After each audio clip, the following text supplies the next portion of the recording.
Voy a permitir compartir pantalla.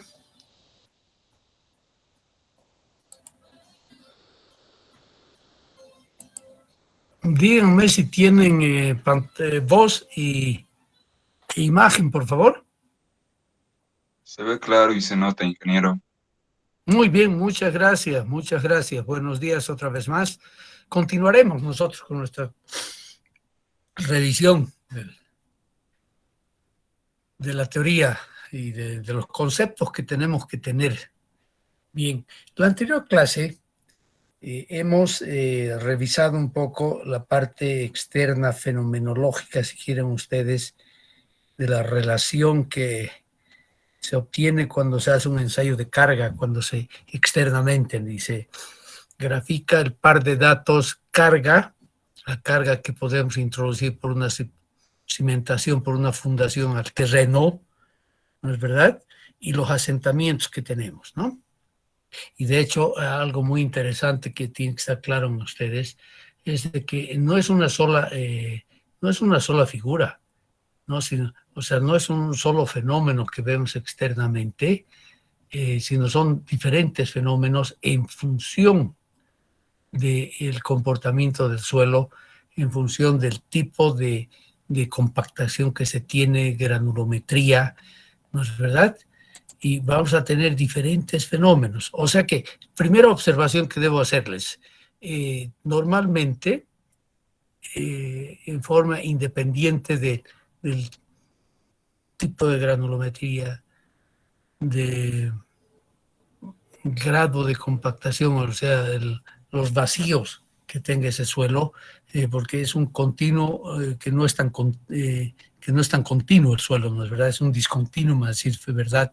Formado por pequeños granos, por pequeñas partículas de minerales. ¿Ya? Vamos a tener diferentes tipos de fenómenos en sí. Bueno, esa ya es la interpretación, ¿no es verdad? Pero esa es esta curva, la curva cargas y deformaciones, ¿no? Que serían los asentamientos para nosotros. Vamos a tener diferentes tipos de curvas en función a la densidad del terreno, y algo importante que encontró este señor Vesic en el año 73, que se refiere a la profundidad en la cual se está implantando la obra, o sea, el plano de transferencia de cargas de la superestructura al terreno. Es diferente. O sea que no podemos a veces directamente ir a aplicar la formulita de Terzaghi, dicen, ¿no? Los que están repitiendo la materia, están acá, han debido aprender algo de esto sin duda en la mecánica del suelo. Dos, y el curso de cimentaciones que teníamos antes, aparecía mágicamente un Q admisible, o sea, una capacidad de carga admisible, y con eso calculábamos y hacíamos todos nuestros diseños, sin pensar realmente, sin analizar, sin conocer el fenómeno mismo que está ocurriendo entonces en el terreno, ¿no? Nosotros como ingenieros estamos obligados a conocer eso, a estar conscientes del fenómeno. Por eso esta materia es más geotecnia que estructuras, aunque tenemos que conocer la estructura, ¿no es verdad? De hecho, ustedes deben saber, entre paréntesis, los problemas que han surgido en consejos facultativos con el nombramiento, con la invitación que se han hecho para que esta materia esté habilitada este semestre, ¿no es verdad? Y tenemos pues malas costumbres en San Simón de hacer repartijas entre amigos de las cosas sin tomar en cuenta una serie de antecedentes que debe tener el profesional para hacerse cargo de una materia, ¿no es verdad? Aparte de experiencia, formación, participación activa en el quehacer de la construcción. Tenemos colegas en San Simón, lamentablemente, que nunca han puesto su pie o su nariz fuera de lo que es la universidad. Y para poder tratar de ser didáctico en el proceso de enseñanza-aprendizaje, y más que el proceso, en la forma en que ustedes están construyendo sus competencias para el futuro, se necesita pues ciertos requisitos básicos, ¿no? Definitivamente. Bueno, en fin, es la parte fenomenológica, ¿no? Y es lo que tenemos que estudiar. Y fue el señor Vesic, el que nos dio una grafiquita muy bonita, que la usamos, evidentemente, donde toma en cuenta dos variables fundamentales. La relación profundidad del plano de transferencia de fuerzas y el ancho de la fundación y la densidad relativa, en este caso de arenas, ¿no? Donde vamos a tener fenómenos diferentes, desde un punzonamiento hasta una falla por corte general. Es lo que tenemos que ir estudiando. Pero veamos un poquito, antes de seguir adelante, modelitos que se han hecho, ¿ya? Modelos que se han hecho que van a permitirnos comprender lo que está pasando aquí.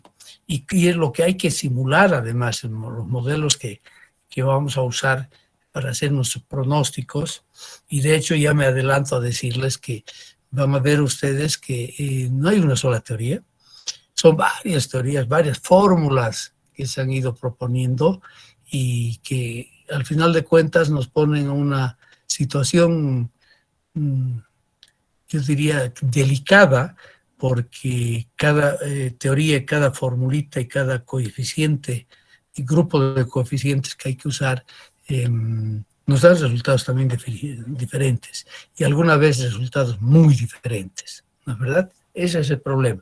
O sea, aquí estamos hablando de una ingeniería, y es la ingeniería moderna, por favor, donde no hay cosas determinísticas, se acabó. No tenemos que considerar entonces ese grado de aleatoriedad que tienen los fenómenos naturales también, porque la naturaleza es muy compleja. Por ahí tenemos que empezar, ¿no? A comprender que tenemos que tener herramientas que nos permiten acercarnos al problema, hacer pronósticos, predecir el comportamiento de algo que es parte del proceso de diseño de una obra, ¿no es verdad? Donde tenemos que tener mucho cuidado y en la elección de parámetros y de modelos también. Es un modelito, lo presenta este señor Lambert Whitman. Ese libro realmente es recomendable, diría desde hace muchos años. Creo que ha habido un par de ediciones más posteriores y hay una traducción en castellano, por si acaso. Yo la tengo en papel, no la tengo en PDF. Muy bueno este libro. Este libro es recomendable, pero un poco más para pregrado y posgrado, digamos, ¿ya? Y en este libro nos presenta un ensayo laboratorio, se ha hecho un ensayo, que es evidentemente, en este caso estamos hablando de un ensayo bidimensional, ¿no?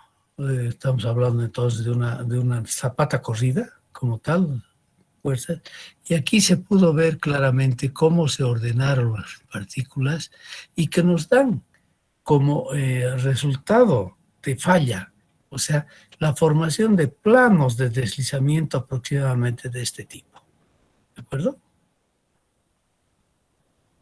Bien, este es un modelito y aquí se puede ver evidentemente la formación de lo que se llama una cuña debajo de la fundación. O sea, esa es la estructura que me permite transferir las fuerzas al terreno, ¿de acuerdo? O sea, ya tenemos aquí algo experimental que hay que tomar en cuenta, ¿no es verdad?, en los modelitos que vamos a hacer. No es solamente decir aquí tengo una fuerza admisible de tanto o una capacidad admisible o de rotura y se acabó el cuento, ¿no? Otro ensayo mucho más didáctico es el que Leoni hizo en Córdoba hace poco, hace 10 años, por ejemplo, donde introduce acá, y ustedes pueden ver aquí, es simplemente una gata mecánica, ¿no? La que usamos para cambiar llantas, si quieren ustedes, ¿no? Donde podemos realmente ejercitar fuerzas muy grandes a través de esta palanca y de un sistema hidráulico. Y aquí está la zapatita, si quieren ustedes. Es un modelo a escala, ¿no es verdad? Pero aquí se ve claramente lo que ocurre. Están viendo ustedes claramente, ¿no es verdad? De que se forma, pues, muy, muy claro aquí un plano de movimiento, ¿no? Donde un bloque se mueve respecto al otro bloque. Es un plano de deslizamiento, claramente. Fíjense ustedes, inicialmente el modelito tenía eso es arena, también arena, ¿qué? y tenía este tipo de señalización. Si fijan ustedes, capitas coloreadas, ¿ya? Y aquí se ve claramente que evidentemente vamos a tener un fenómeno de este tipo, en el caso de que se tenga una falla general por corte, porque aquí quiere decir que el esfuerzo de corte ha llegado a su máxima resistencia y bueno, y hemos estudiado y es experimental y ustedes conocen muy bien el criterio de Coulomb, 1776. Miren ustedes, estamos hablando de, ¿cuántos años? A ver, 1776 serían 245 años ya hacen que el señor Coulomb, estudiando el comportamiento de los suelos y los empujes, era un ingeniero militar, es Coulomb, demostró experimentalmente, y seguimos haciéndolo experimentalmente, ¿no es verdad?, que los suelos granulares, el esfuerzo máximo de corte que se pueda tener en un punto del suelo como tal, tiene una relación lineal entre el esfuerzo máximo normal del plano que estoy estudiando y el esfuerzo de corte que se va a poder generalizar, ¿no es verdad? O sea, eso sí sabemos demasiado bien ya nosotros, y si no se acuerdan, por favor revisen un poco su texto o cualquier otra buena literatura, vean el coducto que les he mandado, les voy a mandar algún otro libro más importante que creo que tienen que estudiar un poco, un par de capítulos, ¿ya? Bien, pero eso ya conocemos. Fíjense ustedes la parte experimental. O sea que tenemos que ir buscando entonces cómo simular esto, ¿no?, matemáticamente, de una u otra forma, este tipo de fenómenos y extraer resultados prácticos como tal. Un otro ensayo que les puedo mostrar aquí, publicado por el señor Selken McKee, mira, hace tantos años también, y aquí está la zapata.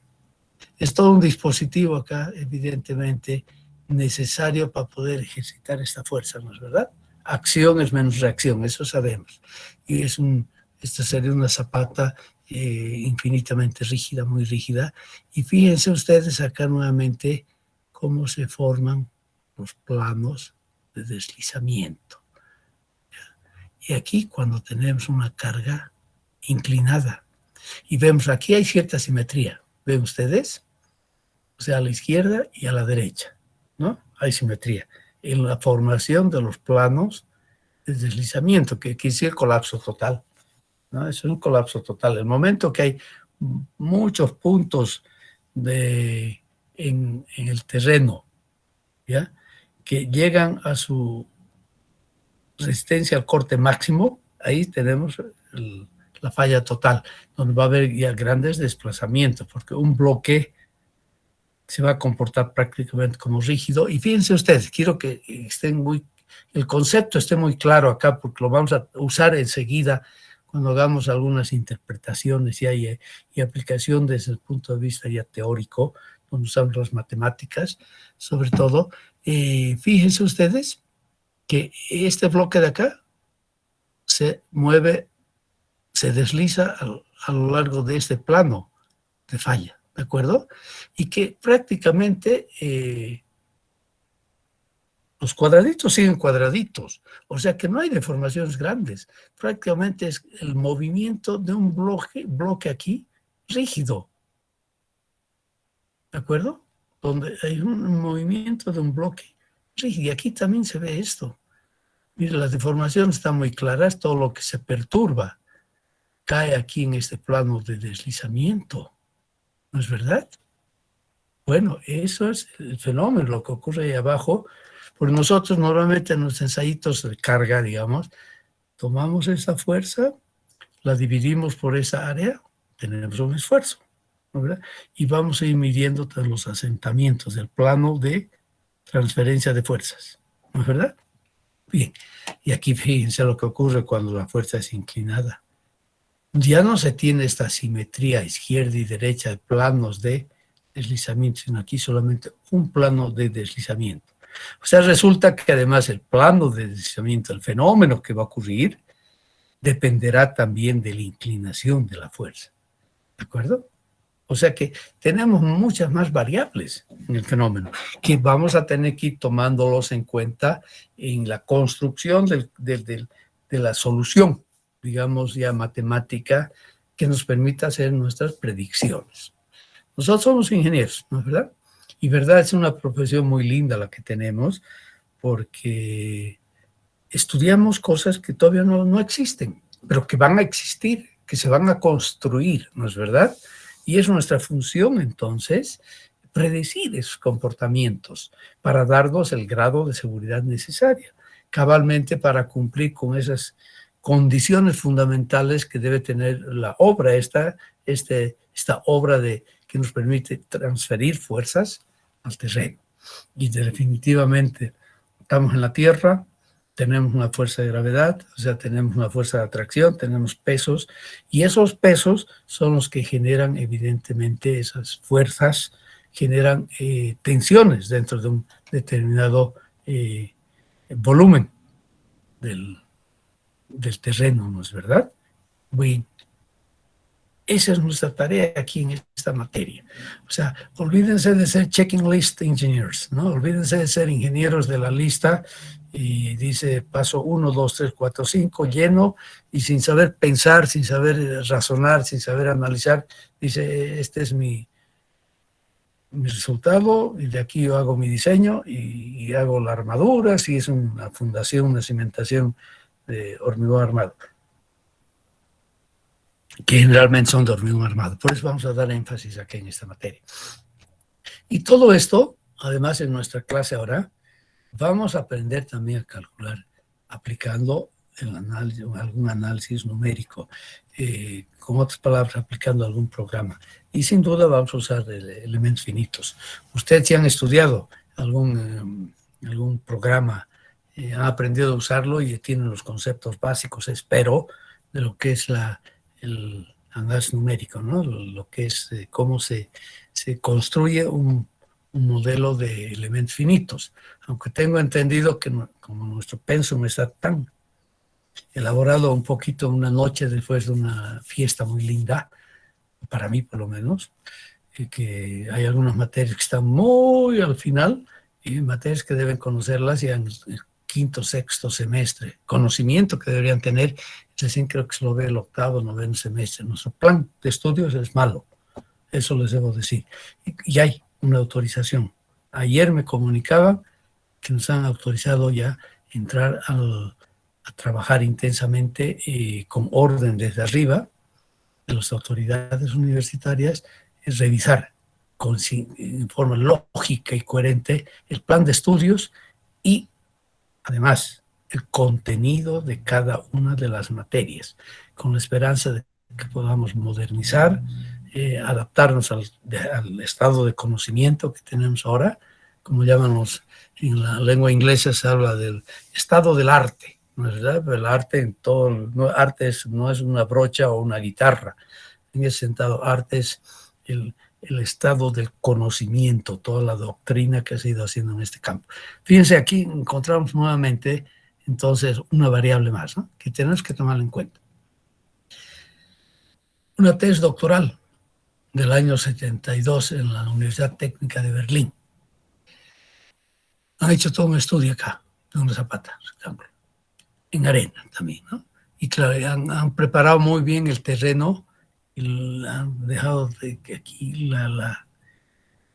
han simulado, digamos, la formación también del terreno en el laboratorio.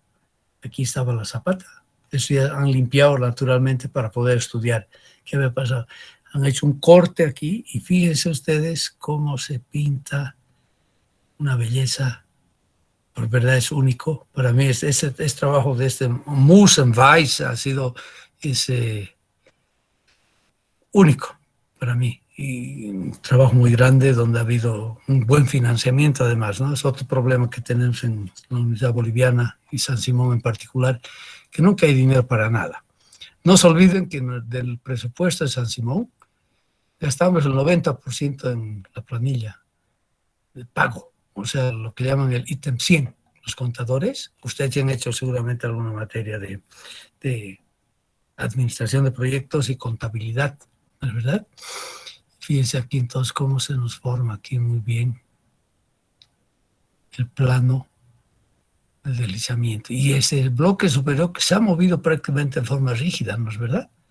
Y aquí se nota muy bien que este bloque A, definido acá por el plano de deslizamiento, se ha movido pues, hacia afuera.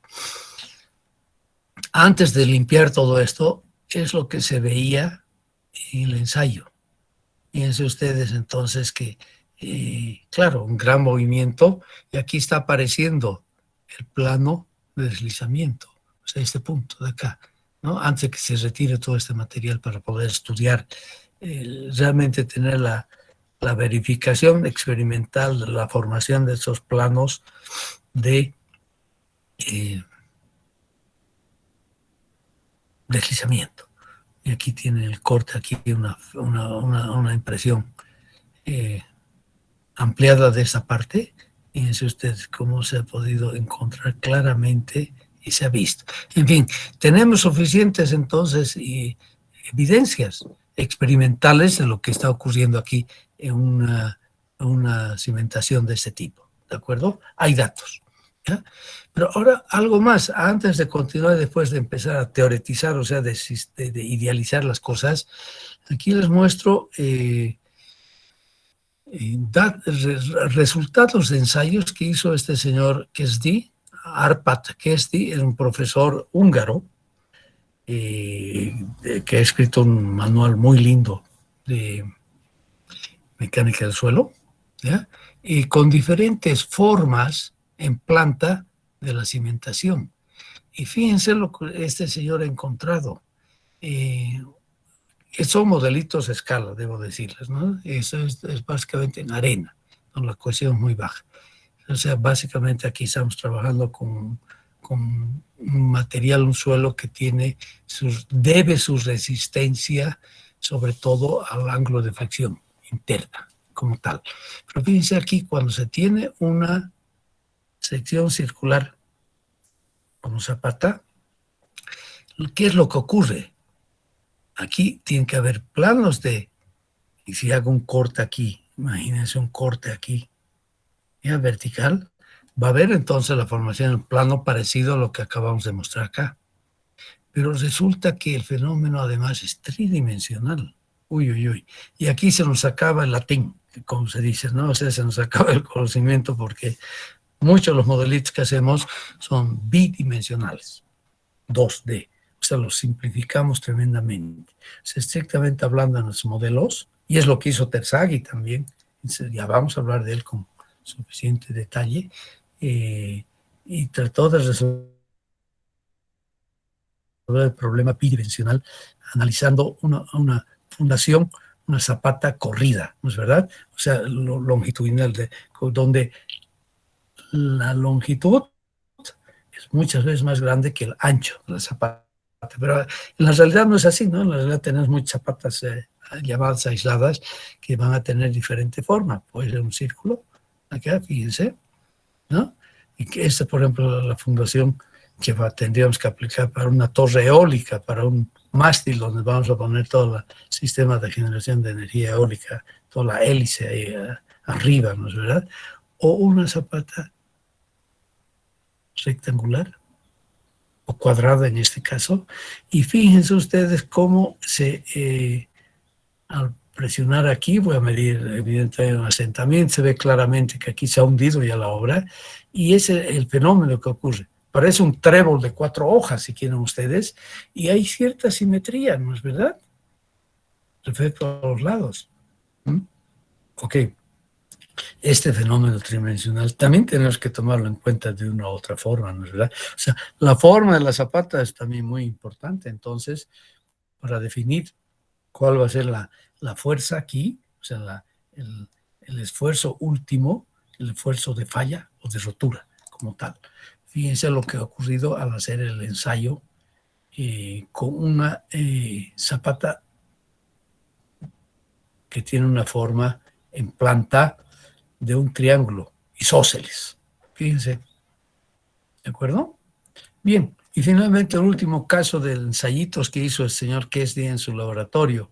Y ojo, es bien interesante ver que Hungría, Budapest, tiene una escuela, ha tenido una escuela técnica de ingeniería tremendamente adelantada siempre en este campo, donde han salido, ha habido gente una investigación extraordinaria, que casi no la conocemos acá, la verdad, en el agua, claro, porque tardó mucho en trasladarse, en traducirse los tratados que escribían, las comunicaciones que hacían, que eran húngaro, y como gran cosa después empezaron también a traducir hasta el alemán, y finalmente, no hace mucho, si quieren ustedes, empezaron también a traducir estas obras con mucha información experimental al inglés, ¿ya? Y al castellano no, lamentablemente. Sería lindo tener conocer eso también en castellano para el mundo hispano hablante. Finalmente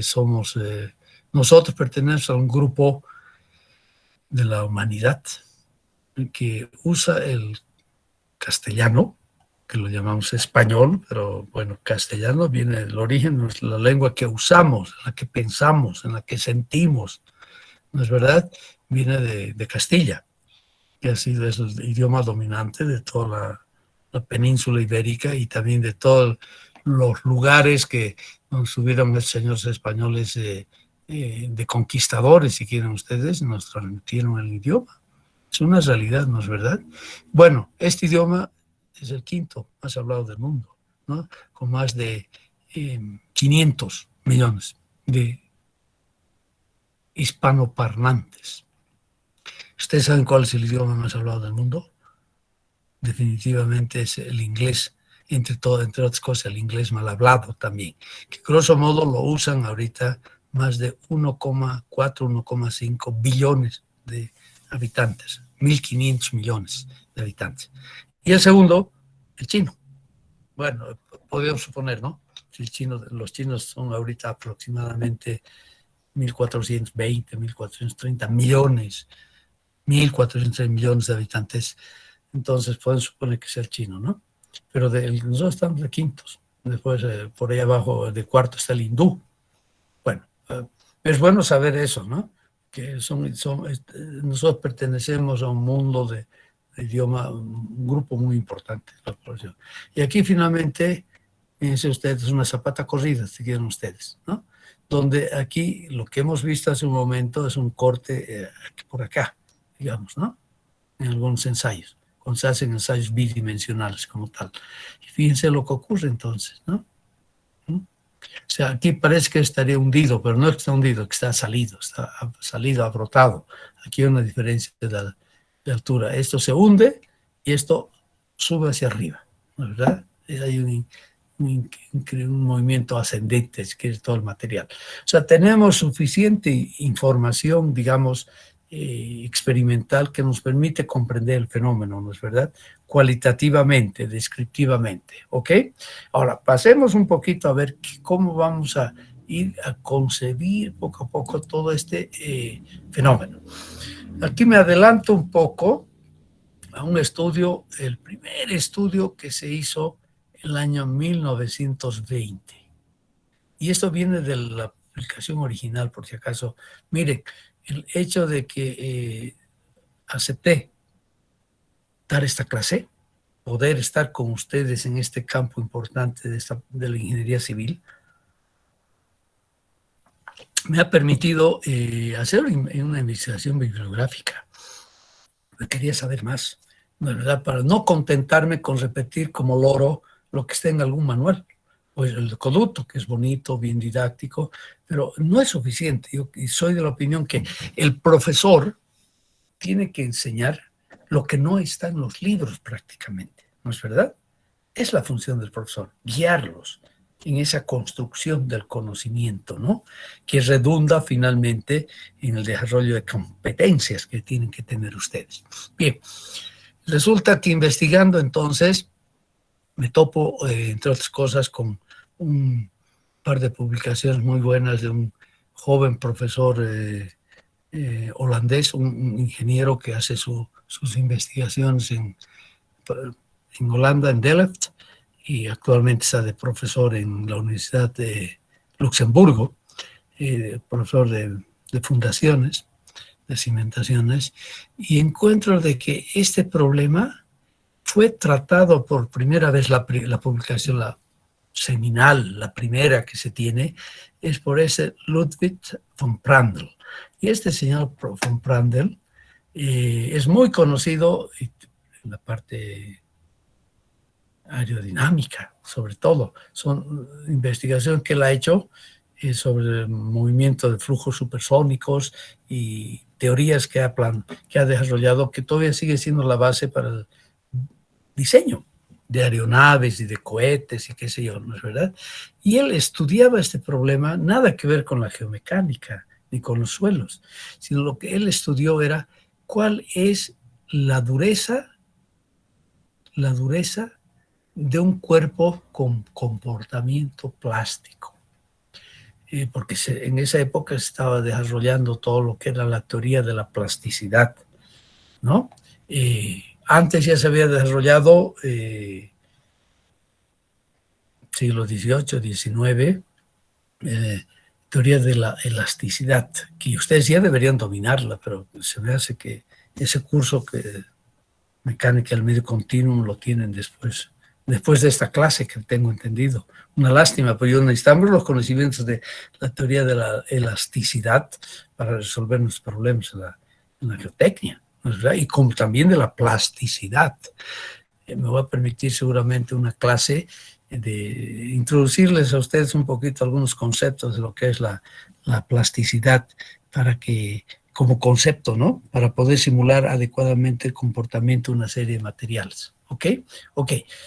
Bien. Entonces, este señor Van Prandtl, investigando entonces la indentación, el hundimiento de un cuerpo sobre una superficie de acero, trabajó mucho en acero él, o sea, una bola, una superficie de acero, y introducía la fuerza, ¿ya? Y concibió eso, y ese es el famoso ejercicio que se hace para ver la dureza, ¿ya? Por la dureza de un metal, finalmente, lo medimos en función del hundimiento que podemos tener de una pieza, en este caso se usa una esfera, en esa superficie. Ya mientras menos sea ese hundimiento y podamos imprimir enterrar esa esfera en la superficie del metal, más la dureza de ese material será mucho más grande. Y de aquí salieron las escalas de dureza, por ejemplo, ¿no es verdad?, que se usan actualmente, y se mide la dureza de un acero con este ensayo. Es normal, sobre todo en las fundaciones. Ya tenemos un par de fundaciones donde sí se produce algo, donde hay conocimiento, definimos la dureza del material e indirectamente la resistencia del material de los aceros a través de este ensayo, ¿no?, de Brinell. Ok, y él fue el primero y eso voy a tratar para la próxima clase, de desarrollar con ustedes un poquito las ecuaciones diferenciales y cómo llegó el señor Prandtl a esta solución como tal, ¿ya? Pero nada que ver con la mecánica del suelo, ojo, ¿eh? Él era hidráulico, trabajó en hidráulica, Prandtl, profesor alemán de fines del siglo XIX y principios del siglo XX, ¿no? Prandtl estudia y nos presenta esta figurita original en esta publicación original también, que la he podido consultar. O sea, no estoy haciendo referencia de que en algún libro dice esto, sino he conseguido la publicación original y la he podido leer y estoy estudiándola para poder, junto con ustedes, transmitir eso un poco. Aquí en la izquierda, Prandtl nos muestra cuál sería la distribución de los esfuerzos principales. ¿Ya? Y de hecho vamos a ver eso, ustedes sí han tenido que aprender en las resistencias materiales, de que los esfuerzos principales, las trayectorias de los esfuerzos principales se cortan a 90 grados. ¿Ya? Y él, aplicando la teoría de la plasticidad, encuentra, y es lo que dibuja aquí en la parte derecha de la figurita, dibuja aquí los planos de igual resistencia al corte, que son los planos de deslizamiento. Y fíjense ustedes, fue Prandtl, hace 121 años, que introdujo el concepto básico de la cuña. Ahora hablamos siempre de la cuña de Prandtl, es la cuña de Prandtl, ¿ya? Y el desarrollo de planos de deslizamiento grandes, ¿ya? Donde va a haber un movimiento entonces. Y de hecho Prandtl en ese entonces hace suposiciones bien interesantes que nosotros también las hacemos ahora hasta ahora, por si no matemáticamente no podríamos resolver los problemas, ¿ya? Cuando planteamos el problema, vamos a ver de que podemos buscar soluciones aplicando la teoría de la elasticidad y la plasticidad, cuando suponemos que el medium en el que estamos trabajando no tiene peso. O sea, suponemos que el peso es igual a cero. Porque teniendo un peso diferente a cero, matemáticamente no tenemos todavía soluciones hasta ahora. Ojo, no tenemos soluciones hasta ahora. O sea, hay que seguir trabajando matemáticamente. Bueno, no es que la gente se ha dado por vencida y dice, no hay solución, se queda el problema aquí. No hemos empezado a resolver los problemas gracias al desarrollo cibernético y la capacidad que tienen cada vez las computadoras, ¿no es verdad?, para resolver problemas a través de un análisis numérico. Eso sí han estudiado muy bien ustedes, creo que tienen 2 clases, han tenido de análisis numérico, deben estar muy buenos en la programación. Fortran no les enseñan lamentablemente. Yo sería la opinión que Fortran deberíamos aprender, porque es el mejor idioma, más lógico que tenemos para hacer nuestras integraciones numéricas. Por lo único que hacemos, no se olviden ustedes, por favor, y les han debido enseñar, yo espero en la clase de análisis numérico, nosotros integramos numéricamente ecuaciones diferenciales, donde introducimos cabalmente, donde introducimos las diferencias finitas que me permiten, al final de cuentas, desarrollar sistemas de ecuaciones lineales que son de fácil manejo y donde las incógnitas normalmente son los desplazamientos. Eso les han tenido que enseñar en algunas de las materias de resistencia a materiales. Tendrían que tener esa parte, ¿no es verdad? Y de hecho ahí está mi crítica. El curso de plasticidad tiene que estar muy adelante. Yo pienso en el 5º semestre, máximo el 6º semestre, donde ya tienen toda la fase físico-matemáticas para poder desarrollar todo eso ustedes, ¿no? Ya han acabado todas sus matemáticas, han hecho su física, y ahí deberíamos de tener esa materia, y creo que la tienen ahorita en el 9º semestre, imagínense. Y una materia que muy importante para nosotros, pero la maltratada, es la cenicienta de nuestros trabajos, ¿no es verdad? Ok, pero fíjense ustedes, eso hace 100 años, estudiando el comportamiento de aceros, Prandtl dio una solución, ¿no? Y evidentemente es esto lo que conoció el señor Terzaghi para trabajar el año 1943 y hacer una propuesta interesante, aproximada. Desde luego, no tenemos soluciones exactas entonces para empezar, ¿de acuerdo? Es lo que vamos a estudiar entonces después. Pero para un poquito ahora vamos a entrar a la concepción y cómo debo concebir todo lo que hemos visto experimental, cómo vamos a ir captando, ¿de acuerdo? Y vamos a hablar un poco acá sobre los teoremas de los límites. Y vamos a ver si que tenés un límite inferior y un límite superior. Y ya abstrayendo el problema, vamos a definir el criterio fundamental que sí nos interesa mucho, que es la capacidad de falla. O sea, es un esfuerzo máximo que me conduce a la formación de los planos de deslizamiento que hemos visto hace un momento, ¿no es verdad? En el terreno, en ese medium al cual estoy transfiriendo fuerzas. Y esto se ha resuelto, que viene de hace ya 100 años, ¿no es verdad? Suponiendo que el material, aquí ya no quiero entrar más en detalles, aunque deberíamos entrar, tiene un comportamiento lineal elástico, ideal plástico. Lineal elástico, ideal plástico. ¿De acuerdo? Donde, claro, tengo entonces un rango elástico y voy a tener un rango plástico.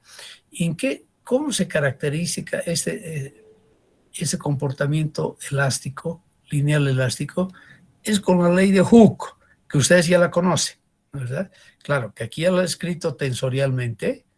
Espero que, no sé, pues mi problema es ese, que les falta a ustedes mucho conocimiento. Espero que son tensores, ¿no? Espero que han tenido la materia de matemáticas. Los matemáticos les dan a ustedes una materia que se llama análisis vectorial y análisis tensorial, ¿no es verdad? ¿Han tenido esa materia ustedes? ¿Quién me puede decir? Análisis vectorial y tensorial. ¿Han hecho matemáticas? Sí, ingeniero, pero creo que mayormente se llega solo a lo que es vectorial, tensorial casi no tocamos. O sea que falta tiempo, no cumplen con el plan de estudios, con otras palabras, ¿no? Lamentablemente, pues necesitamos pues trabajar con tensores acá. Yo no sé, creo que me voy a dar el lujo de trabajar con ustedes una clasecita, ¿ya? Revisando algunos conceptos básicos para que esté un poco clara la idea ustedes. Si yo sabía, sí, ya me habían dicho más de una vez que máximo llegan a hablar un poco de vectores, ¿no es verdad? Que son tensores de primer grado. Pero nosotros tenemos que hablar de tensores de segundo grado, que es el tensor esfuerzos y el tensor de formaciones unitarias, ¿no? Y buscar entonces la relación que hay, esa es la ley constitutiva cabalmente, ¿no? La relación que tenemos entre esfuerzos y deformaciones unitarias. Esa es la ley constitutiva de Hooke como tal, ¿ya? Y bueno, y vamos a tener después un rango plástico. Voy a tener que hablar un poquito después de ustedes. Seguramente para que me comprendan un poquito voy a tener tal vez la próxima clase después de entrar a los análisis que presentó Prandtl y otros análisis más, vamos a estudiar eso un poquito. Y aquí sí tengo que tener una superficie de fluencia, que para nosotros es una superficie de rotura en cierta medida, ¿no? En el caso de los suelos, nos acercamos a esa superficie de fluencia con la fórmula de Coulomb, ¿ya? Y bueno, y siempre hablamos de Mohr-Coulomb, ¿no es verdad? Y eso simplemente porque se han juntado dos concepciones. Coulomb, que encuentra experimentalmente, ¿no es verdad?, esa relación de estados de esfuerzos máximo entre esfuerzos de corte y esfuerzos normales. Ese es el criterio de Coulomb. Y ahí le aumentamos la descripción, la presentación gráfica que pudo hacer Otto Mohr, a finales del siglo XIX, sobre el estado de esfuerzos en un continuum.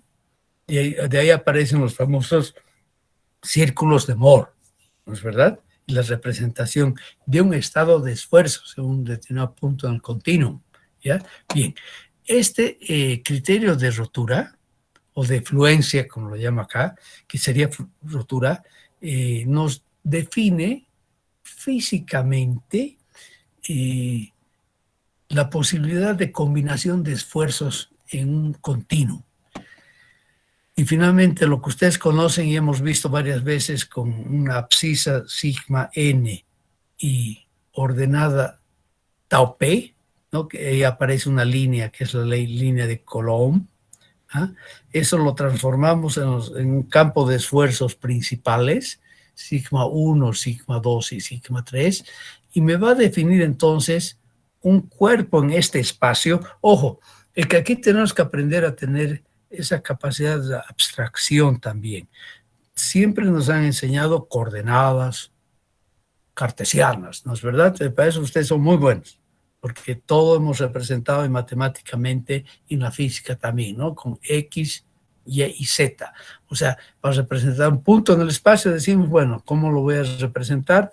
Voy a hablar del punto introduciendo un sistema de ejes y un sistema de ejes cartesianos. Absoluto en este caso, un sistema que vale para todos los puntos, no necesariamente es relativo. ¿Ya? Lo mismo estamos haciendo aquí, pero ahora nos imaginamos que este sistema de ejes ya no es de distancias X y Z. Ya no estoy definiendo la posición de un punto en el espacio, sino quiero definir el esfuerzo en un punto determinado en el continuum que estoy estudiando. ¿Ya? Bien, espero que algo de esto, alguna materia les han tenido que enseñar en resistencia a materiales, sin duda han tenido que ver todo esto, sin duda. Y aunque he revisado un manual que hay de resistencia a materiales 2 y no he encontrado. Entonces, aquí se nos va a formar una figura de este tipo, ¿ya? Y es una especie de cono, si quieren ustedes, en el espacio con vértices, debido a la naturaleza del criterio de Coulomb, ¿ya? Donde nos dice que cualquier estado de esfuerzos que esté representado por un punto dentro de este volumen es posible físicamente. Y cualquier estado de esfuerzos fuera de este volumen es físicamente imposible. ¿De acuerdo? A eso se refiere la superficie de fluencia.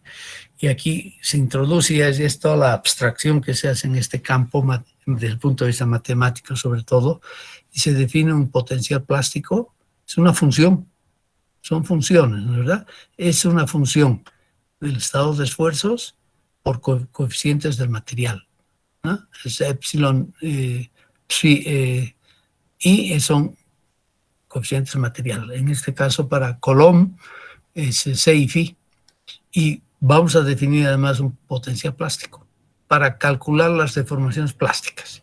Ya, ahí nomás me quedaré, ya no seguiremos más adelante, pero entonces vamos a trabajar y se aplica en estos problemas de la mecánica del suelo la teoría de la plasticidad perfecta, que es esta. ¿Ya? Es un cortecito simplemente, para que tengan una idea clara de las relaciones que hay. ¿Qué significa? Que voy a tener deformaciones plásticas que son permanentes además, ¿no es verdad? Que se hacen independientes de la... No independientes, mentira. Que, independientes de cualquier incremento de esfuerzos que pueda haber. Lo que acabo de decirse acá en el espacio de los esfuerzos principales, se los puedo contar también acá, en este cortecito, el concepto básico unidimensional, si quieren ustedes. Si yo voy subiendo mi carga, va a haber una deformación lineal hasta un cierto punto. Y ahí me quedo. Y aquí estoy hablando aquí del esfuerzo de la fluencia. Esto lo han aplicado muchas veces, concepto, y en acero, sobre todo, cuando hacemos hormigón armado, o han hecho ustedes ya seguramente su clase de estructuras de acero, supongo. No sé, creo que esa materia también está muy arriba, debe estar un poquito más abajo. Sí, es que tenemos problemas, definitivamente, en la construcción del conocimiento. No se construye en forma lógica, coherente, progresiva el conocimiento en ustedes. Ustedes no van asimilando la teoría y lo que tiene que conocer el ingeniero, sobre todo el ingeniero civil, de los modelos y las abstracciones que podemos usarnos, ¿verdad? Llega un momento en que ya no voy a poder seguir siguiendo hacia arriba, ¿verdad? Sí voy a tener entonces esa fluencia. Por eso llamamos eso también es el esfuerzo de fluencia. En aceros es muy claro, ¿no es verdad? Y cuando se quita la carga, o sea, la carga no puede subir más. O sea, imposible, ¿no es verdad? Ya estaríamos por fuera de este cuerpo, de este cono hexagonal. Quitamos la carga y si el material es elástico perfecto, voy a tener una línea de trabajo, una relación de formación, esfuerzos pintada acá. De tal manera que al final tengo aquí un esfuerzo permanente, una deformación, permanente plástica. ¿Ven ustedes? ¿Ya? Y si yo vuelvo a cargar esto, entonces voy a volver a subir. Claro, esta es la idealización, pues la curva de los suelos es diferente, no es tan sencilla como esta. Pero ya no entremos más en esto, tampoco quiero marearles demasiado la perdiz, como decimos, ¿no? El concepto quiero que lo tengan claro. Estamos hablando de una teoría de la plasticidad perfecta, que sería esta, entonces, ¿ya? Y bien, vamos a aplicar primero, explicar un poco los dos teoremas básicos que vamos a estudiar. claro, para hacer este enunciado que he escrito acá, ya debería yo tener pues muy claro haber hecho mi curso de la mecánica del medio continuo, ¿no es verdad? Donde, estrictamente hablando, estamos buscando simplemente, estamos analizando un volumen determinado, un espacio, ¿no es verdad? Que está en equilibrio. Y a ese volumen determinado vamos a aplicarle fuerzas. Desde luego ese volumen tiene que tener puntos de apoyo bien claros. Han hecho ustedes ya en su práctica. Ustedes saben además, eso sí que puedo certificar y estoy 100% seguros que saben que es una...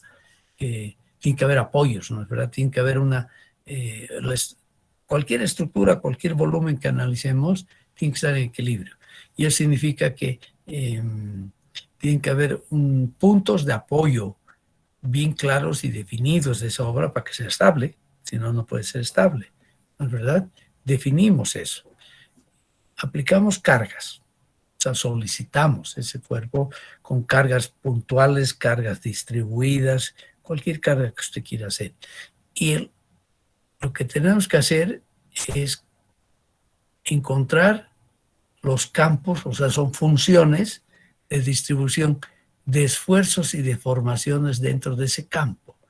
Eso es lo que hacemos, así de sencillito, en la mecánica del medio continuo. Y claro, hay una serie de condiciones, las leyes de constitutivas, que si yo hablo de solamente una relación lineal entre esfuerzos y deformaciones unitarias, claro, voy a tener simplemente entonces, y además aplico lo que experimentalmente determinó el señor Hooke, Sir Hooke, H-O-O-K-E, entonces voy a tener resultados en el campo de la elasticidad. Y voy a encontrar dos funciones fundamentales. Una que me va a permitir calcular los esfuerzos, en este caso un sistema de ejes coordenado cartesiano puede ser, ¿verdad? X y Z, o puede ser un sistema de ejes polares, ¿no es verdad? Donde hay dos ángulos y una distancia como variables independientes, o coordenadas cilíndricas, que es lo que usamos, y en túneles, sí.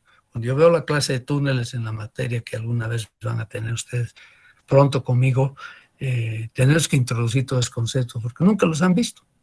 A ver, ¿alguien me puede decir, ustedes son un grupo diferente al grupo que he tenido y tengo actualmente en la otra materia que puedo dar? ¿Les han enseñado que hay diferentes sistemas de referenciación espaciales, sistemas de coordenadas, o solamente han visto sistemas de ejes cartesianos?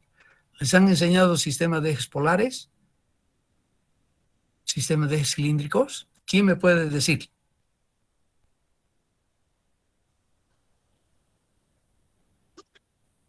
Polares solo hasta lo más básico, ingeniero. O sea, eso sí han visto entonces. Eso sí, bueno, eso es un gran adelanto. ¿En qué materia han visto eso? ¿En ecuaciones diferenciales?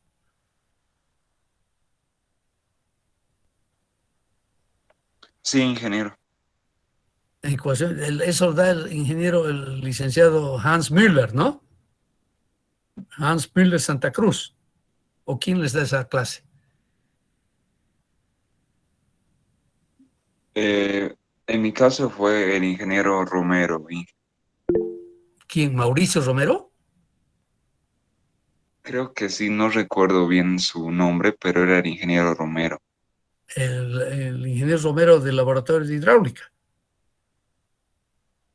Raúl Romero, ingeniero. Ah, no, Raúl, no, nada que ver. Nosotros tenemos un señor Romero, pues en hidráulica, que deben conocer ustedes, Mauricio Romero, que les ha dado la materia de estadística, creo, ¿no? Y además de hidráulica. ¿Ustedes han hecho hidráulica 1 con Romero o con quién? Con Mauricio Romero. Con el ingeniero Galo, hidráulica 1. Con Galito. Ah, bueno, también Galito es bueno. Mire, yo tengo mucho aprecio también a Galo. Ha sido uno de mis primeros estudiantes hace 25, 28 años, cuando hizo su proyecto de grado. Muy responsable. también lo tenemos ahí al doctor, y ahora doctora, por si acaso, Mauricio Romero, ¿no? Que da estadística. Espero que hayan llevado estadísticas con él, porque es muy importante, ¿no? Ok, pero mira, hay que repasar muchos, porque tenemos excelentes colegas también, San Simón. No creo que todo anda tan mal tampoco, ¿eh? No quiero dar esa impresión, pero tenemos colegas muy competentes, que tienen práctica teórica, tienen práctica profesional, conocimientos muy avanzados. Como Romero hace poco, ya hace un año, un año y medio, dos, se doctoró haciendo unas investigaciones muy interesantes en Brasil. Por suerte está en el laboratorio de hidráulica. Ok, pero no importa. Entonces, han visto alguito, ¿no es verdad? Eso me alegra mucho. Estas son dos funciones que nosotros tenemos que encontrar, ¿no? Pero no, en este caso, para simplificar el problema, vamos a aplicar la teoría elastoplástica, pero no buscando la función de esfuerzos y las deformaciones, ¿no? Porque es lo que nos interesa finalmente, ¿no? Al final de cuentas nos interesa, cuando introducimos fuerzas a un medium, saber cuáles van a ser los esfuerzos, el campo de esfuerzos, y cuál va a ser el campo de deformaciones, cómo se van a desplazar los puntos de esa obra, ¿no? Y mire, con eso respondemos a dos grandes condiciones que debe tener una fundación y una obra en general, ¿no es verdad? Que tienen que tener esfuerzos por debajo de la resistencia misma, es el material en el cual está hecha la estructura o estamos considerando el medium, y además también las deformaciones, fundamental, ¿no? Que ya no tienen que ver con las resistencias, sino tienen que ver con la servicibilidad de la obra, ¿no es verdad? O sea, tenemos que limitar. Siempre limitamos cuando hacemos una obra, señoritas jóvenes, siempre limitamos esfuerzos y deformaciones. Y tenemos que demostrar que nuestra obra cumple con esas condiciones que yo pongo a priori, ¿no? Que tienen que ver con la resistencia y la servicibilidad, que es la deformación de las obras como tal, ¿no? Ustedes por eso han aprendido muy bien en resistencia de materiales 1, resistencia de materiales 2, bueno, empezando con la isostática, que es lo más sencillito, que es curso introductorio, todo esto, ¿no? Bien, y nosotros simplemente buscamos un posible estado límite inferior y estado superior de la carga de falla, la carga última. Es lo que vamos a ver aquí. Y vamos a definir un poco acá los dos límites que vamos a tratar de aplicar y de buscar para satisfacer siempre encontrar, definir la carga de falla o la carga última, que la vamos a llamar genéricamente en nuestro curso Q, índice inferior U, último, ¿no? Q es el esfuerzo, entonces, la capacidad que estamos buscando es la capacidad de falla. Y en base a todo este análisis, después vamos a llegar de alguna u otra forma a la capacidad portante. Algo hicimos ya en la clase, en el capítulo 1 preliminar, cuando les mostré un poco el método de cálculo tradicional, que es el método determinístico, y el método de cálculo semiprobabilístico, que es el método de los coeficientes parciales. Yo les pido, por favor, esa partecita, sí, ya deberían estudiarla bien, ¿ya? Y yo creo que es bien importante que tengan esa concepción. Y de hecho han aprendido ya ustedes eso. De hecho, hormigón armado les han enseñado ya con el llamado método de la rotura, que es el método de los parciales, de los coeficientes parciales de seguridad. ¿No es verdad? Eso sí hay que estudiar un poquito.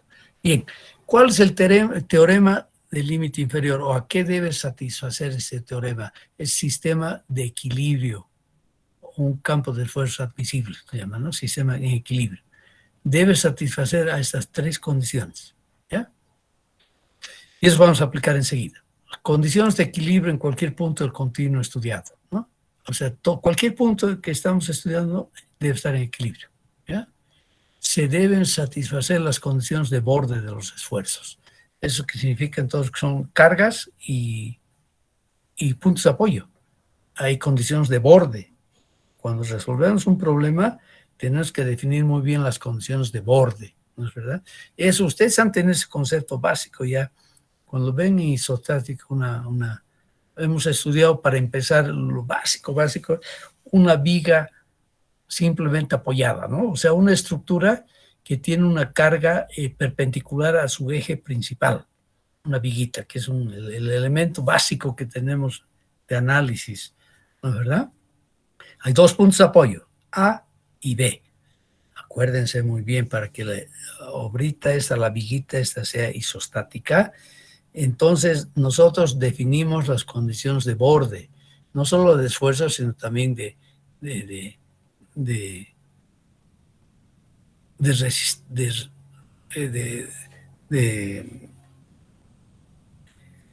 no es resistencia, de las reacciones. Y normalmente lo que hemos dicho, lo clásico, es que el punto, el apoyo izquierdo, que lo llamamos normalmente A, permito yo que se tenga libertad de giro, ¿no es verdad? O sea, en ese punto A voy a tener, entonces, tengo la capacidad de tener fuerzas de reacciones horizontales y verticales. En el otro punto al extremo derecho, lo llamamos punto B, además me doy un grado más de libertad, ¿no es verdad? Que es el desplazamiento horizontal, que es posible, ¿no es verdad? De tal manera que en ese punto B solamente voy a tener una reacción horizontal. Horizontalmente no me puedo mover, ¿no es verdad? Y así puedo definir bonito mi problemita, porque voy a tener entonces 3 reacciones. El punto A, extremo izquierdo, voy a tener una reacción horizontal y una reacción vertical como incógnita, si quieren. Y en el punto derecho B, una reacción solo vertical. 3 incógnitas. Y, de hecho, si tengo 3 incógnitas, tengo que poder plantear 3 ecuaciones para resolver el problema. Ustedes saben que es fundamental eso, ¿no? Tengo que tener el mismo número de ecuaciones que el número de incógnitas y el sistema es totalmente resuelto. En este caso, porque lo que quiero saber es cómo se va a comportar esa mi viguita poniendo una carga encima, ¿no? Que me va entonces a generar 3 reacciones. Y tengo 3 ecuaciones, externamente hablando, ¿no? Que es lo primero que han visto en isostática, que es simplemente 3 ecuaciones de equilibrio, ¿no es verdad? Para que todo esté en equilibrio, la sumatoria total de fuerzas y ya descompuestas en eje X, que va a ser el eje de entre A y B, igual a 0, sumatoria de las fuerzas verticales perpendiculares a la viga igual a 0, y el momento también tiene que ser igual a 0, porque mi pieza no puede estar girando como trompo indefinidamente, ¿no? Tiene que haber equilibrio. Y de ahí voy a plantear mis 3 ecuacioncitas y voy a calcular mis 3 incógnitas, que son las reacciones en este caso, ¿no? En función a la carga que pueda tener la viga, la carga que esté considerando como tal. Entonces las condiciones de borde tienen que satisfacer, y además el criterio de flujo no existe en ningún punto estudiado. El criterio de flujo es quiere decir de rotura. Tal vez aquí voy a aumentar un poquito aquí flujo. ¿Qué es el criterio para suelos? Es Mohr-Coulomb, ¿no es verdad? Es Mohr-Coulomb, ¿de acuerdo? Aquí el criterio de flujo rotura, y tal vez aquí ¿por qué no pongo, para que esté aún más claro para ustedes, anotaré con un paréntesis más, ¿ya? Yo les voy a pedir, por favor, que estudien, pues, no se limiten a que se dijo algo en la clase y nada más, pero háganse el libro, estudien. No se olviden que están estudiando ustedes por la vida entera, ¿verdad? Y es el tangible que ustedes sí lo tienen y es propio de ustedes. Y el criterio, no, aquí mejor pondré este Mohr-Coulomb aquí en criterio, ¿no?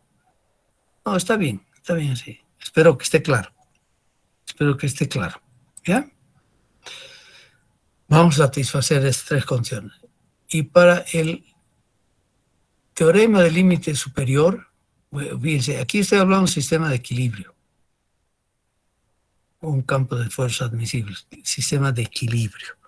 Y aquí, para encontrar el teorema del límite superior, es un mecanismo cinemático de desplazamientos admisibles. O sea, aquí estoy hablando de desplazamientos admisibles y aquí estoy hablando de esfuerzos admisibles. ¿De acuerdo? Son dos criterios que son la base para poder formular estos dos teoremas, el inferior y el superior. ¿Ya? Bien. Y veamos aquí, bueno, aquí no me pasaré tan rápido de acá. Y veamos acá entonces que tenemos que satisfacer. Campo de desplazamiento tienen que ser compatibles. Además que no debe haber vacíos o sobreposiciones en el medio en que estamos trabajando, ¿no? Los desplazamientos de borde impuestos son respetados, que básicamente son los apoyos, ¿no? Y el estado de esfuerzo siempre cumple la condición de fluencia. El criterio de rotura de Mohr-Coulomb, ¿no es verdad? Aquí todos tienen que cumplirse estas condiciones para los dos teoremas. Bien, apliquemos el caso más sencillo, ¿ya? Y el caso más sencillo es una fundación corrida, longitudinal, 2D entonces, ¿no? O sea, es un problemita 2D. Suponiendo un suelo arcilloso y un peso unitario igual a 0. Es el caso más sencillo. Y de hecho, si no hacemos nosotros esta hipótesis, que mire, ya nos estamos alejando de la realidad, porque no existe pues un medium que no tenga peso, ¿no? Toda masa está sujeta a las fuerzas de atracción, ¿no es verdad? Trabajamos siempre en el campo gravimétrico, ¿no es verdad? Y sabemos que esa fuerza es proporcional a la masa y que tiene como magnitud G, lo que llamamos la aceleración de la gravedad, que no es nada más en sí que una fuerza por unidad de masa. Ojo, es una fuerza de atracción. ¿Qué es el peso? Acuérdense a ver de la física elemental. Simplemente el peso es la fuerza de atracción que sufre, que tiene una masa m, debido a que está en el campo gravimétrico de la Tierra. La verdad es por eso que después de 100 kilómetros por encima, saliendo 100 kilómetros o algo más de la atmósfera y qué sé yo, prácticamente somos... ahí sí podemos decir que tenemos peso cero, ¿no? Vemos en las películas y en los ensayos que hay de los que están yendo al espacio, que empiezan a flotar, ¿no es verdad? En su cápsula, porque salen del campo de acción directo de la atracción de la gravedad de la Tierra, como tal, ¿no es verdad? Ahí sí podemos decir que nuestras teorías serían totalmente válidas, porque el peso va a ser igual que a cero, no hay esa atracción. Pero nosotros tenemos que suponer esto, si no, no podemos resolver los problemas matemáticamente hablando, ¿ya? Y un suelo arcilloso, ¿qué significa esto? Ojo, aquí el criterio de fluencia, y aquí permítame que les escriba otra vez, aquí fluencia, mejor pondré esto así un poquito para que esté claro. Si no está claro, por favor avísenme, díganme, que ustedes no hablan, ustedes parecen autistas, y eso está mal. Manifiéstense, por favor, pregunten. Si en la clase presencial era costoso hacer que se muevan y que hablen un poco, en una clase de este tipo donde no estamos viendo físicamente, aún más difícil, ¿no? Esto es entonces Mohr, ese criterio, ¿no? Que lo han estudiado muy bien ustedes en la mecánica, eso lo hemos estudiado muy bien. Que aquí está la expresión, estamos recordando, ¿ya? Esfuerzo de corte pico no es nada más que la cohesión efectiva más ese esfuerzo normal sobre el plano que estoy considerando por la tangente del ángulo de fricción interna. Realmente esto sí que es básico para nosotros, ¿ya? Y nosotros aplicando Mohr, los conceptos de Mohr si quieren, podemos expresar entonces este criterio de fluencia o rotura, lo podemos expresar en los esfuerzos principales, ¿ya? Y una vez hechos los esfuerzos principales, los vamos a expresar en esfuerzos cualquiera ¿no? Un cubito. Vamos a tener que revisar eso un poquito porque creo que no han hecho nunca el concepto. Si no está claro, pues las materias básicas, bien difícil podemos trabajar hacia adelante. Y decimos que tenemos un suelo arcilloso. Vamos a trabajar el caso más sencillo del suelo arcilloso. Que en sí es el criterio de Drucker. El señor Drucker era un alemán, fue uno de los principales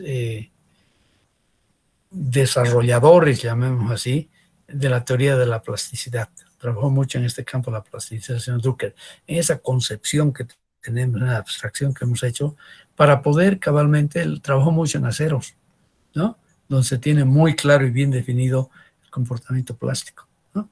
Para nosotros significa, para un suelo arcilloso, ya sabemos además experimentalmente, de que el ángulo de fricción es igual a 0. Y eso yo lo puedo graficar acá, ¿no es verdad? O sea, haciendo esto 0, entonces el criterio de rotura o de fluencia para una arcilla es esto, directamente. O sea que la resistencia máxima al corte es igual a la cohesión, ¿ya? Y eso lo llamamos, hay dos nomenclaturas, por favor, vamos a tener cuidado. Yo lo llamo ahorita SU, que U es de último, ¿de acuerdo? O sea, ahí estamos claros. U es de último. Y S viene de la resistencia al corte, de Scher. En la norma europea y muchos documentos en castellano se habla de C. O sea, no se confundan con la cosa que estamos definiendo aquí, el valorcito, ¿verdad? O sea que este criterio de rotura para suelos arcillosos en el gráfico esfuerzo normal o esfuerzos normales, esfuerzos de corte, es simplemente una línea, ¿ya? Y eso es experimental. ¿De dónde saco este valorcito? Esta, que también lo llamamos la resistencia al corte no drenada, ¿no? Experimentalmente. Va a ser siempre una línea como tal. Y aquí nosotros, cualquier estado de esfuerzos, yo lo voy a poder graficar muy bien con estos círculos de Moore, por ahí viene el criterio Moore-Coulomb, ¿ya? Donde estoy colocando aquí el esfuerzo menor, esfuerzo mayor. Aquí estoy poniendo dos casos de esfuerzos, ¿ya?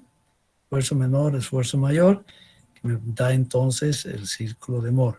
Lo que está en rojito es un segundo caso, como tal. O sea, podemos representar gráficamente el estado de esfuerzos usando los llamados círculos de Moore. Es un gran, ¿verdad?, un aporte que hizo este señor Moore, don Otto Moore, al trabajo de los esfuerzos en medios continuos. Disculpe, ingeniero, una consultita. Diga. SU significa resistencia al corte último o resistencia al corte no drenada, ¿verdad? Sí, señor, correctísimo. Muy bien. Usted se está acordando de lo que ha estudiado en la mecánica del suelo. Ustedes han visto todo eso de mecánica del suelo 1, ¿no es verdad? Sí, o 2. ¿Ah? Sí, mecánica de suelos 1. En 1 se ve esto ya, pues lo básico y fundamental está en 1, después ya se ven varias aplicaciones en el 2, ¿no es verdad? Lo que usted ha dicho es lo correcto, ¿ya? Esa es la resistencia de un material no drenado. No drenado. Está bien, gracias. ¿No? Que ese es lo típico de arcilla. Ojo, a ver, sí, métanse en su cabecita siempre. Arcillas, suelos tan así, particulitas en tos menores a 2 micrones de tamaño, es la arcilla, ¿no es verdad? Tiene cohesión y no tiene fricción. O sea, es esta ecuación. Por otra parte, tenemos los materiales gruesos, ¿ya? Arenas, gravas, donde no tienen cohesión y solamente tienen ángulo de fricción interna. ¿no es verdad? O sea, la grafiquita para las arenas y las gravas, entonces va a ser simplemente una funcioncita, fíjense, esto es 0, entonces va a ser una función que pasa por el origen y va a tener una cierta pendiente que está definida por el ángulo de fricción. O sea, va a ser una función de ese tipo. ¿De acuerdo? Eso es para las graves. Ahora, en la práctica es una mezcla, tenemos una granulometría, ¿no es verdad? Donde vamos a ver de que la mayoría de los suelos que tienen algo de cohesión, porque tienen algo de arcillas, y tienen también su ángulo de fricción porque tienen materiales también gruesos, ¿no? Por ejemplo, el limo, un limo, para nosotros en la ingeniería geotécnica varía entre 73 micrones, 74 micrones y 2 micrones, limo. Va a tener cierta cohesión y va a tener cierto ángulo de fricción, pero bajo, ¿de acuerdo? O sea, son bajos. Limo traen 20, 22, 25 máximo como ángulo de fricción. En cambio, una grava, una canuda, gruesa, linda, donde hay otros, no solamente grava de un solo tamaño, sino en una granulometría, una distribución de los tamaños, va a poder estar con un ángulo de fricción de 40 a 45 grados. Eso espero que lo tengan claro. Y si no, repasen, por favor, un poquito repasen. Les pido que lean un poquito sus apuntes y hay un libro muy bonito que hicieron 2 estudiantes en esa época. Uno de ellos fue, ¿cómo se llama este chico? Su segundo apellido era Guardia, Niño de Guzmán. Siempre me acuerdo de él, fue un buen estudiante. Hicieron hace 20 años, algo más, un proyecto de apoyo a la didáctica con el ingeniero Salinas. Por favor, estudien un poquito, ¿ya? Repasen esos conceptos que los necesitamos ahora acá, ¿ya? Bien. Antes de entrar en juego, para poder mostrarles que Drucker fue el que desarrolló esto, es bueno que hablemos del equilibrio en 2 dimensiones, ¿no? Y vamos a hablar un poquito más de esas ecuaciones, que son las ecuaciones de equilibrio, ¿no? Si yo trabajo un cubo infinitamente pequeño y voy a hablar de un estado bidimensional 2D, entonces estas van a ser mis ecuaciones de equilibrio para un cubo infinitamente pequeño, delta X, delta Y, donde supongo que no hay peso, ¿no? Entonces 0. ¿Ya? Y de hecho, entonces, si analizamos nosotros eso, y el equilibrio tiene que estar siempre presente, hemos dicho, ¿no?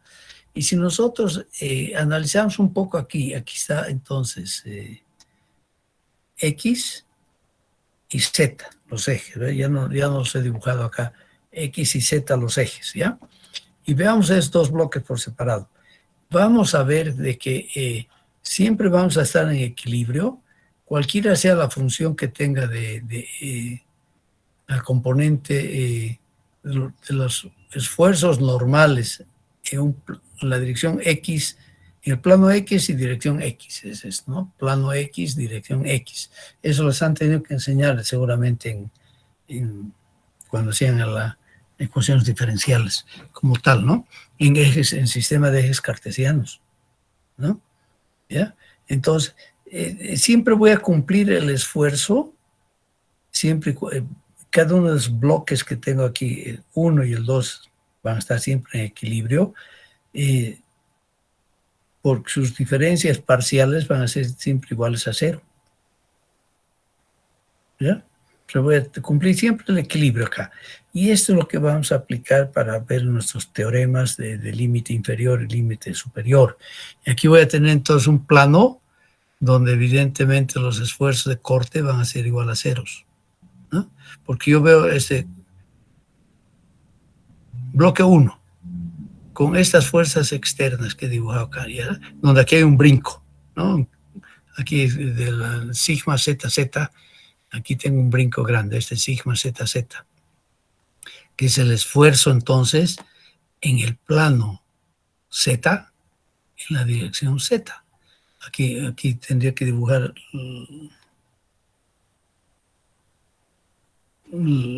la dirección de los planos. Vamos a ver un poquito más. Voy a preparar algo, una horita de clases para recordar todo esto que ustedes deberían saber.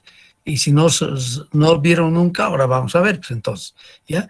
Porque como acción es menos reacción, entonces, para que este bloque esté en equilibrio, aquí en este plano voy a tener que tener este esfuerzo sigma ZZ, XX, perdón, aquí. Y como acción es menos reacción, entonces aquí si yo vuelvo a aislar este bloquecito 1, tengo que poner el trabajo que te digo, el efecto del bloque 2 sobre el bloque 1.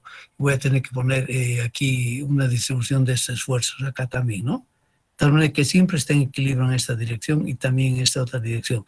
Lo mismo para el bloque 2. De aquí saco la conclusión entonces que para que todo esté en equilibrio, siempre se mantenga el equilibrio, que es una de las condiciones. Aquí voy a tener este plano donde hay el cambio brusco de magnitud de este esfuerzo sigma z, sigma ZZ, este esfuerzo, ¿ya? Se mantenga todo en equilibrio y se puede dar este brinco siempre y cuando aquí en este plano los esfuerzos de corte sean iguales a 0. Porque si yo meto aquí unos esfuerzos de corte más, entonces ya no estaría en equilibrio ni el bloque 1 ni el bloque 2 como tal. ¿Ya? Entonces, veamos entonces, analicemos esto aquí. ¿Ya? Más bien yo les voy a proponer, y mire, se ha hecho hora, hay otras cosas que hacer. Nos quedaremos aquí en el teorema del límite inferior, ¿de acuerdo? Para empezar la próxima clase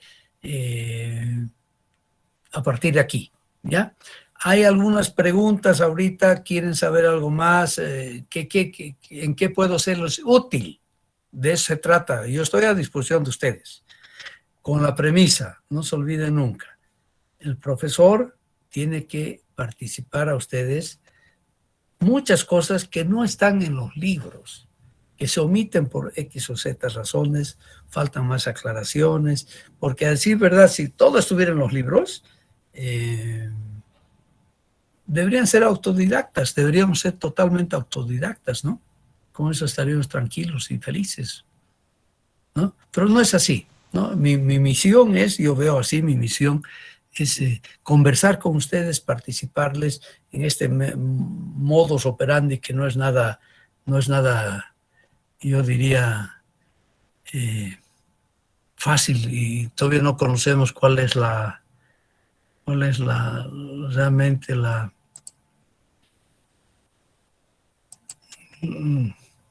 Y de paso, por si acaso les digo, estoy grabando esto, si ustedes necesitan... me mandan a los 2 días el link para tener la grabación, con mucho gusto les pongo a disposición. Aquí todo es en beneficio de ustedes. Aquí uno no se guarda nada, ¿de acuerdo? Todo es en beneficio de ustedes y estoy al servicio de ustedes. O sea, el que tiene interés, el que quiere ser buen ingeniero, pregunte, estudie, pregunte. Para mí va a ser muy bueno. Una pregunta quiero hacerles. ¿Han aplicado ya el programa de elementos finitos para el continuum? No estructuras con el elemento básico que es la barrita, ¿no? Que es el SAP, TAPS. ¿Algún otro programa han aprendido a usar? Por ejemplo, el Plaxis, el FACE, el ANSYS. ¿Ya han aprendido a usar los programas? ¿Quién me puede decir? No, ingeniero, aún no aprendimos a usar esos programas. Perdón, Jesús, ¿no han hecho todavía nada de eso? No, bueno, el FACE lo usamos con usted, creo, en mecánica de rocas. Bueno, mecánica de suelos aplicada. Claro, mecánica de rocas, no, eso usan, pero en alguna otra materia, ¿no les han enseñado nada de eso? No. ¿Y qué han hecho en la materia de análisis numérico? Aprendimos a usar lo que es la HP para resolver. La Hewlett Packard, la maquinita, nuestra hermosa calculadorita de mano, de bolsillo. Sí. No. Pero bueno, Ojo, a ver, Jesús, acláreme usted, que usted es verdad que siempre está atento. Han hecho, pero una materia, tiene una materia separada de programación, ¿es verdad? A computación para ingeniería. O computación para ingeniería, donde seguramente, bueno, hay métodos modernos, seguramente ya les enseñan el Python, C++, C++, han hecho C++. ¿Qué idiomas, en qué idioma programan ustedes? ¿En qué? Dígame, Germán. Algoritmos. No, solo hemos hecho Delphi en computación y en numérico hemos hecho HP y más nada. Están más fregados ustedes que palo de gallinero. O sea, Algo no de más, están actualizados. ¿Mm? Ese es un problemón para mí. Pero claro, porque ustedes me dicen han hecho un HP, está muy bien que hagan eso HP, pero friegas. Yo ya no uso el HP, le digo, está guardada mi maquinita. Ya no lo uso para nada, porque uso Excel, con Excel me bato y me sobra. Es impresionante ese Excel, ¿no es verdad? Bueno, tienen que avisarme ustedes un poquito. Ahora, en esta clase, sí tienen que un poquito que, voy a ver que tengan el código del craqueo que hay del programa Plaxis o de Face. Un poquito tienen que usar ese programa. Vamos a usar, ¿ya? Tenemos que usar. ¿no? Ya no les voy a pedir que sepan los fundamentos básicos del programa, pero usar razonablemente ese programa les va a ser muy útil. O sea, vamos a introducir el cálculo, pero necesitamos, para casos complejos de fundaciones, tenemos que usar un buen programa basado en elementos finitos, más que diferencias finitas, ¿no? O método de elementos de borde. Que hay tantas cosas, que todo eso deberían tener esa clase de computación para la ingeniería, pues. Bueno, en fin, vamos a mejorar el contenido de nuestra formación. Un año yo creo vamos a poder tener un nuevo plan de estudios. Ustedes ya no van a gozar de esas mejoras porque ya van a estar afuera, ya van a estar de ingenieros. La mayoría de ustedes haciendo su proyecto de grado, además, ¿no es verdad? Ok, les agradezco. Estudien, por favor, repasen para el lunes un poco más el concepto del criterio de rotura de los suelos, ¿ya? Tengan un poco claro eso. Les pido, por favor, que dediquen un par de horas para hacer todo eso, porque acabamos esto y la próxima clase, la próxima práctica ya va a venir encima. Esta semana estamos revisando lo que me han entregado la anterior semana. Vamos a ver qué tal está. Por lo menos cómo están usando el SAP y el ETAPS, ¿no es verdad? Para calcular las solicitaciones internas y cargas en los puntos de apoyo del pórtico que están usando como para su trabajo, ¿ya? Les agradezco, señoritas jóvenes, que tengan todavía una buena semana de trabajo y nos vemos el día lunes en esta clase entonces, ¿ya? Buenos días. Muy bien, ingeniero. Hasta luego. Gracias. Hasta luego, Inge. Hasta luego, muchachos. Hasta luego. Estudien mucho, pórtense bien, trabajando. La profesión de ustedes es ser estudiantes ahora, ¿no es verdad? Es aprender, formarse bien. El país necesita buenos ingenieros. No necesita ingenieros taxistas, necesita ingenieros. Y el ingeniero tiene que estar muy bien formado. Y depende de ustedes en gran medida, ¿no? Claro que coadyuvamos en esa formación, pero ustedes son los principales actores en este proceso, ¿no es verdad? Háganlo bien, ¿ya? Un abrazo, hasta luego.